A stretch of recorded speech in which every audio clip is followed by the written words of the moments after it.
Klassiek en altijd door een klein ensemble. Dit is kamermuziek in uitvoering.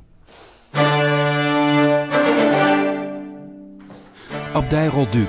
De omgeving doet serene rust vermoeden. De werkelijkheid achter gesloten deuren is anders. Nou, die moeten wel aan de bak, zullen we maar zeggen. Nee, het is zeker zo dat het een ontzettend prachtige omgeving is. Maar er wordt vooral gemusiceerd hier op het Orlando Festival.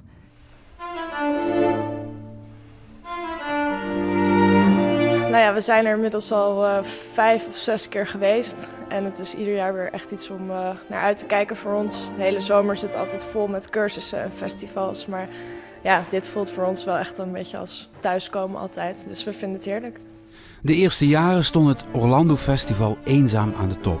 Nog steeds trekt het muzikanten uit de hele wereld. Maar toch. Ja, het wordt lastig omdat er wordt heel veel aangeboden vanuit particulieren, ook vanuit andere stichtingen, om muziek te komen maken in de zomer. En dat zal blijven. Dat was vroeger dus anders. Ja, vroeger, het festival was vroeger het enigste festival dat bestond in heel Europa. En na 34 jaar is dat wel iets veranderd, ja.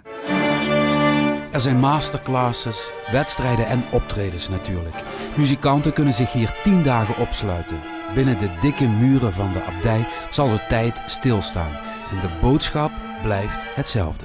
Het is iets wat je ademt, wat jij nodig hebt qua voedsel op een dag. Hebben wij aan muziek nodig? Nee, het is ongeveer mee te vergelijken, maar je kan niet meer zonder. Het is een manier van ademen geworden, van communiceren.